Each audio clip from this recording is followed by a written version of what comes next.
네, 7월도 이제 끝을 향해서 달려가고 있는데요. 마무리를 잘하고 싶은데 7월 한 달은 우리를 왜 이렇게 힘들게 하는지 모르겠습니다. 어제 하루 딱 좋았고 오늘 또다시 이렇게 힘들게 하는 걸 보니까 어제는 진짜 반등이 아니었나 이런 생각도 드는데요. 시장에 대한 이야기부터 종목 흐름까지 이분과 짚어보도록 할게요. 오늘은 임성훈 메리츠증권 도곡지점 부장님 나오셨습니다. 안녕하세요. 네, 안녕하세요. 네, 먼저 머니맵 통해서 시가총액 상위주들 흐름부터 체크해 보도록 할게요. 네, 오늘 반도체 쪽이 상당히 또 부진합니다. 간밤에 미증시에서 엔비디아 비롯해서 또 줄줄이 약세를 나타내다 보니 국내로 이어지고 있는데요. 외국인 기관의 또 팔자세 속에서 삼성전자 1% 가까이 내려가고요. 오늘 SK하이닉스가 4% 넘는 하락을 보여주자 또 한미반도체도 7% 가까이 함께 빠지고 있습니다. IT 부품 쪽도 마찬가지로 분위기는 좋지 않고요. 간밤에 테슬라가 6% 가까이 올라갔었죠. 이에 따라서 2차 전지주들의 흐름이 좋은데요. LG 에너지솔루션 2%대 강세, 오늘 또 실적 발표 이슈에 있는 에코프로 그룹주 2에서 5%가량 올라가고 있습니다. 제약 바이오 안에서는 삼성 바이오로직스 많이 그나마 좀 괜찮은 흐름 보여주고 있고 자동차 대표주들 약간의 상승불 켜져 있습니다. 오늘 오르는 종목들 찾기가 참 힘들기도 한데요. 오늘 시장에 대한 전략 이분과 나눠보도록 할게요. 자, 그러면 먼저 첫 번째 종목은 삼성전자입니다. 바로 풀어보도록 하겠습니다. 삼성전자가 오늘 8만 원 선에 딱 걸쳐져 있는 상황이에요. 여러 가지 힌트들이 그래도 나오고 있다고 하는데 그렇다면 지금의 구간은 매수로 활용할 수 있는 건지가 궁금해집니다. HBM 장비 관련한 이야기 해볼까요? 네, 요 며칠 사이에 그 국내 장비 회사들이 장비 수주 공시가 좀 몇 건이 연이어서 나왔어요. 맞아요. 뭐 오로스 테크놀로지랑 또 YC 어제 네. 또 1,000억 정도 대규모로 맞습니다. YC 같은 경우에 수주를 했는데요. 이게 삼성전자에서 발주한 거였고요. 다 HBM용의 장비였던 것 같습니다. 파악되기로는.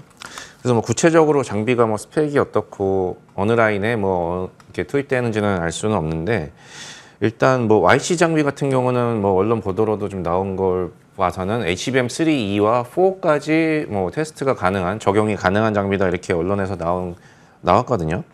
그러니까 최근에 뭐 여러 가지 채널에서 계속 삼성전자에서 사실 무근이라고 뭐 얘기는 하고 있습니다만 뭐 대만발이라든지 여러 가지 채널에서 삼성전자가 엔비디아 향으로 HBM3는 이미 공급 중이고 3E를 테스트 중이고 뭐 일각에선 3E도 조만간 이제 들어간다 이런 얘기들이 계속 여기저기서 나오고 있거든요. 아직 공식적으로 발표된 건 없지만 근데 이렇게 실제로 장비 수주가 많이 나오고 있다는 거는 뭐 일단은 삼성전자의 HBM 캐파 증가 이 부분이 굉장히 지금은 이미 투자가 시작된 부분이다. 그래서 이렇게 삼성전자 HBM 캐치업이 이제 좀 임박한 타이밍이다. 이렇게 좀 유추할 수 있을 것 같습니다. 네, 먼저 HBM 장비 관련해서 최근에 또 수주 소식들 많이 나왔는데 그 부분에 대해서 짚어봤어요. 다음 이슈는 AI 쪽입니다. 또 차세대 AI 칩에 대한 이슈들도 많은데요. 이 부분도 한번 짚어볼까요? 네, 텐스토렌트라고 이제 다들 아실 거예요. 그 짐 켈러가 CEO로 있는 그 캐나다의 이제 AI 칩을 개발한 업체인데요. 최근에 이 텐스토렌트에서 차세대 AI 가속기 칩 웜홀이라는 칩이 출시가 됐습니다. 여기에 특징은 뭐냐면 HBM을 안 씁니다. HBM을 안 쓰고 GDDR6 그 그래픽 D램을 쓰는 칩이거든요. 그러니까 텐스토렌트가 계속 얘기하고 있는 게 그동안 계속 얘기해왔던 게 뭐냐면은 지금의 이슈가 고비용이잖아요.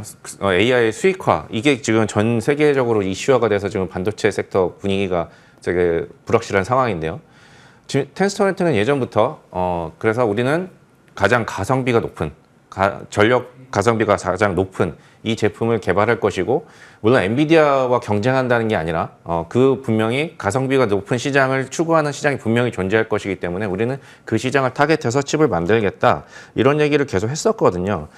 그래서 이번에 나온 것도 HBM 그 고가의 HBM이 아니라 그래픽 D램을 쓴 겁니다. 그래서 성능은 엔비디아의 H100 대비 한 3분의 1 정도라고 해요. 근데 가격이 30분의 1입니다. 그러니까 가격 대비 성능은 훨씬 더 좋은 거죠.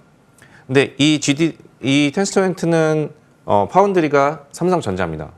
삼성전자 파운드리에서 칩을 생산하게 되어 있고요.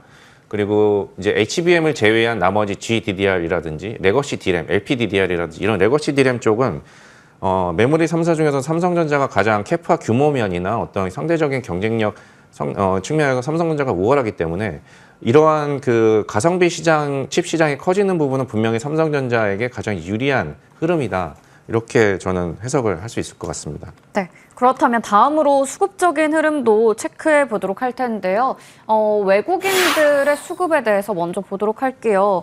어떻게 좀 진행되고 있나요? 주가는 많이 내려가고 있는데. 지금 뭐 반도체 쪽 투자하시는 분들은 지금 연일 7월 내내 뭐 더 넓게는 2분기 내내 지금 되게 네, 힘든 상황이세요. 맞아요. 그렇죠? 특히 코스닥 쪽이 더 많이 빠졌고요. 그런데 우리가 지금 좀 이런 상황에서도 좀 이성을 찾고 수급을 들여다보면은요. 이게 삼성전자 수급 추이인데요.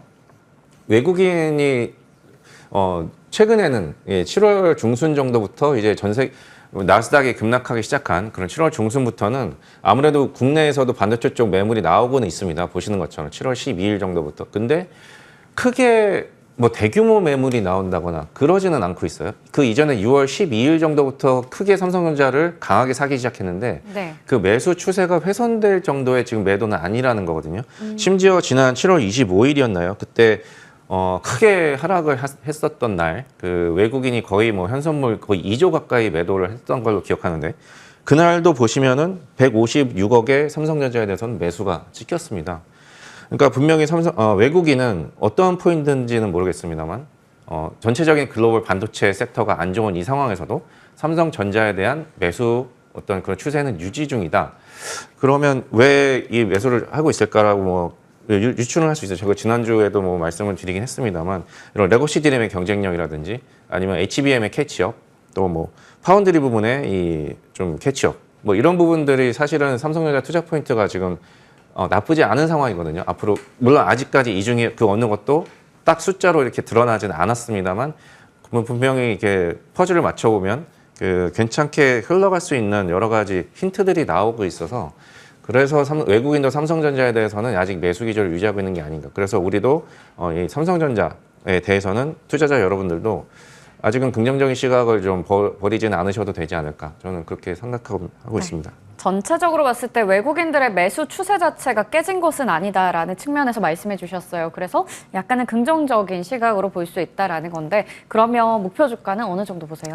네, PBR 제가 말씀드렸던 2배 수준이면 사실 10만 원이 넘어가는데요. 일단 10만 원, 그때 말씀드린 10만 원 수준 유지하고요. 손절가는 7만 원 말씀드리겠습니다. 네, 삼성전자 목표 주가는 10만 원, 손절가는 7만 원 잡아주셨네요. 다음 종목으로 넘어가 보겠습니다. 샘CNS 저희 시간에 좀 여러 차례 말씀해 주셨고 또 부장님께서 좋아하시는 종목인 것 같습니다. HBM과 SSD 둘 다 좋다. 자, 먼저 SSD부터 확인해 보도록 할게요. 네. 지난주 SK 하이닉스 컨퍼런스 콜이 있었죠. 그날이 하필 또 분위기 안 좋은 날이었어. 네. 나스닥 급락한 다음 아침이었고, 그래서 하이닉스 실적 발표하고 9% 급락했었던 뭐 그런 아주 떠올리기 쉬운 날이었죠. 근데 그날 컨퍼런스 콜 내용 자체는 굉장히 저는 긍정적이었어요. 여러 가지 중요한 얘기들이 많이 나왔거든요. 그 중에서 특히 좀 주목할 만한 부분은 SSD인데요. 그 하이닉스 컨퍼런스 콜에서 HBM 다음으로 많이 언급한 키워드가 SSD였었습니다. 그래서 지금 SSD의 그 CSP, 미국의 데이터 센터 업체들, 이 AI 칩을 개발하는 업체들의 수요가 굉장히 많이 증가할 거다, 앞으로. 그 얘기를 강조를 했고요. 왜 그러냐 하면 이제 비용 효율적이고 또 데이터 저장에 대한 수요가 계속 증가하기 때문에 이 SSD의 수요가 빠르게 증가할 거라고 이제 얘기를 한 거고요. 그래서 컨콜이 끝나고 나서 일부 증권사들이 다들 하이닉스에 대한 리뷰 레포트를 내셨는데 그 중에 일부 증권사의 경우는 25년의 하이닉스의 어닝 추정치 크게 올리시면서 그 중에서도 특히 낸드 부분의 이익을 거의 4배 가까이, 그러니까 이전의 추정치 대비 4배 이상으로 낸드 영업이익 추정치를 올린 그 레포트가 또 나오기도 했었습니다. 그러니까 이 얘기는 반대로 생각하면 시장에서 그동안 25년의 실적 그리고 낸드 부분의 업황에 대해서 좀 과하게 보수적으로 보고 있었다. 근데 그게 하이닉스의 컨콜에서 그렇게 너무나 보수적이었던 그 부분이 이제 좀 드러난, 그래서 지금 굉장히 크게 업사이드가 그 어닝 추정치가 상향되고 있는 그런 흐름이 나타난 거거든요. 그래서 SSD가 좋은데 그러면 샘CNS가 왜 좋느냐? 샘CNS는 지금 그러니까 그동안에 낸드 업황에 대해서 과하게 보수적으로 봤기 때문에 샘CNS 같은 경우가 주가가 그동안 굉장히 안 좋았던 게 좀 이제 설명이 되는 것 같거든요. 근데 샘CNS가 낸드용, 프로브카드용 세라믹 STF를 만드는 회사죠. 낸드가 가동률이 올라가면 당연히 좋고요. 올라가는 과정에서 QLC라든지 SSD 이런 그 고비용, 고집적도의 그 낸드 제품이 늘어날수록 샘CNS도 더 ASP가 높아집니다. 그렇기 때문에 분명히 수혜가 맞고요. 그래서 주가만 좀 빠졌는데 사실은 이 회사가 지금 하고 있는 업황은 지금 굉장히 좋아지고 있다. 이렇게 좀 보셔야 될 것 같습니다.